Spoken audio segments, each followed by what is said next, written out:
Le Real Madrid doit faire face à une offre XXL pour Endrick, tandis qu'Ancelotti tire des leçons inquiétantes avant la finale de Coupe du Roi.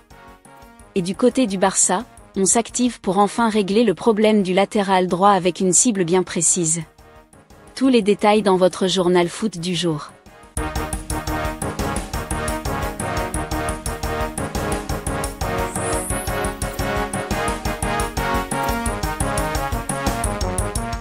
Real Madrid, une offre de 70 millions € est arrivée pour Endrick. L'attaquant brésilien Endrick aurait fait l'objet d'une offre de 70 millions € de la part d'une formation anglaise. Malgré un temps de jeu limité, l'attaquant Endrick se montre prolifique avec le Real Madrid. En 562 minutes de jeu, il a trouvé le chemin des filets à cette reprise. Sous contrat jusqu'en juin 2030, le jeune joueur de 18 ans n'est pas satisfait de son temps de jeu et l'aurait fait savoir à sa direction. Une formation anglaise suivrait ce dossier de très près. Selon le média Defensa Central, il s'agit de Chelsea. Les Blues seraient passés à l'action avec une offre de 70 millions €. Une somme refusée par les dirigeants madrilènes. En cas de départ, les Merengues auraient une préférence pour un prêt sans option d'achat. La Real Sociedad suivrait aussi ce dossier de près. Les 3 enseignements d'Ancelotti pour la finale de Coupe du Roi. Le Real Madrid s'est qualifié dans la douleur hier pour la finale de Coupe du Roi. La rencontre qui s'est terminée sur un nul 4-4 avec la Sociedad a mis en lumière plusieurs évidences aux yeux d'Ancelotti. En attendant de connaître son adversaire, l'autre demi-finale retour opposant le Barça à l'Atlético se jouant ce soir, le Real sait déjà que dans 24 jours, il faudra montrer une autre image que celle d'hier face aux Basques. L'équipe a failli sur de nombreux aspects, avec certaines prestations individuelles inquiétantes.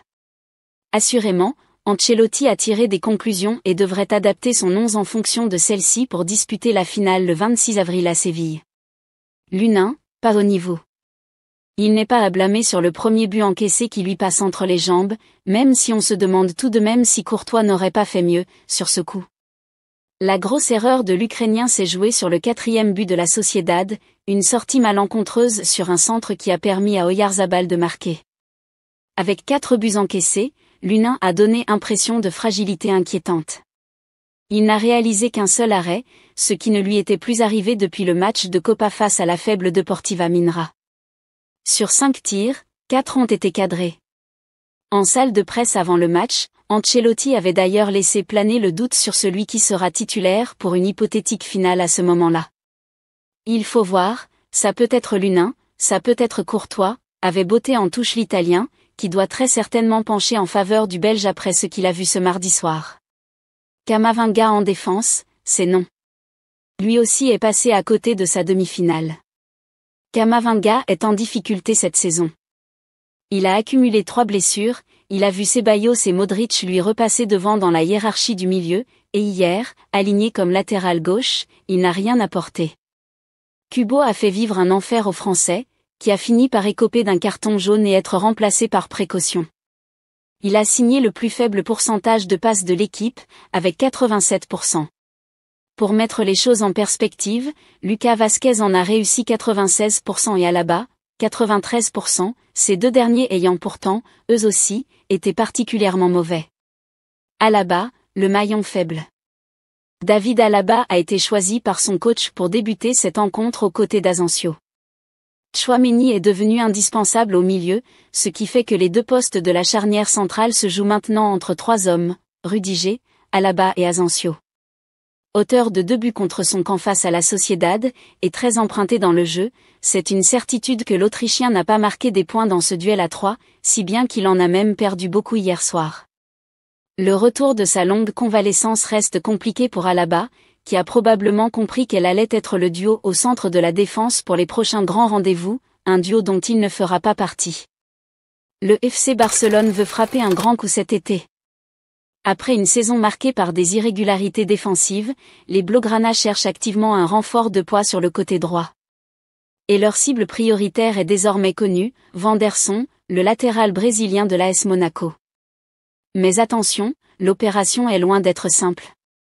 Entre les exigences monégasques, la concurrence et la situation financière délicate du Barça, ce dossier risque de faire parler tout l'été. Alors, Vanderson sera-t-il le successeur tant attendu sur le flanc droit catalan? On vous explique tout. Depuis le départ de Dani Alves en 2016, le Barça peine à trouver un latéral droit digne de ce nom. Plusieurs joueurs ont tenté d'occuper ce poste, Sergi Roberto, Semedo, Dest et Jules Koundé, mais aucun n'a vraiment convaincu sur la durée. L'été dernier, Joao Cancelo est arrivé en prêt en provenance de Manchester City. S'il a apporté sa technique et son expérience, il n'a pas totalement convaincu en défense, notamment dans les grands matchs. Vanderson de Oliveira Campos, plus connu sous le nom de Vanderson, est un latéral droit brésilien de 22 ans évoluant à l'AS Monaco. Formé au Grêmio, il rejoint Monaco en janvier 2022 pour 11 millions d'euros et s'impose rapidement comme un titulaire indiscutable. Ses points forts?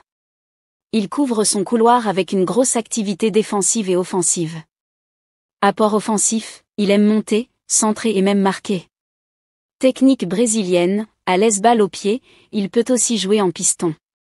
Polyvalence, capable de jouer latéral droit ou piston droit dans un système à 3 défenseurs. Le Barça suit Vanderson depuis plusieurs mois. Deco, directeur sportif du club, voit en lui un joueur capable de moderniser le couloir droit et de s'adapter aux besoins du Barça. Le projet du club est clair, investir sur des jeunes talents capables de progresser et de s'intégrer au style de jeu catalan. Et Vanderson coche toutes les cases. Mais l'opération est loin d'être bouclée. Un dossier compliqué, la concurrence et les exigences financières. Premier obstacle, le prix. L'AS Monaco est réputé pour bien vendre ses joueurs. Le club de la Principauté a prolongé Vanderson jusqu'en 2028 et ne compte pas le brader. On parle d'un prix entre 30 et 40 millions d'euros. Deuxième obstacle, la concurrence. Des clubs anglais, notamment Manchester United et Newcastle, suivent aussi le joueur et pourraient offrir un salaire plus élevé et un meilleur projet financier. Troisième obstacle, la situation financière du Barça. Avec les restrictions imposées par la Liga, le Barça doit vendre avant d'acheter. Une solution pourrait être un prêt avec obligation d'achat en 2025, permettant au Barça de contourner les limites financières immédiates. Attendre une baisse de prix? Si Monaco recrute un nouveau latéral, il pourrait être plus ouvert à un transfert. Vanderson au Barça, une opération possible? Si le Barça veut réellement recruter Vanderson, il faudra être rapide et efficace. Deco pousse, mais le club devra manœuvrer intelligemment. Alors, Vanderson finira-t-il en blaugrana cet été? Dites-nous en commentaire ce que vous en pensez. C'est tout pour ce point mercato sur Vanderson et le FC Barcelone. Si vous avez aimé cette vidéo, n'oubliez pas de liker, de vous abonner et d'activer la cloche pour ne rien rater des prochaines actus mercato. Et surtout, dites-nous en commentaire, Vanderson est-il le bon choix pour le Barça? Ou faut-il viser un autre joueur? À très bientôt sur JF Foot.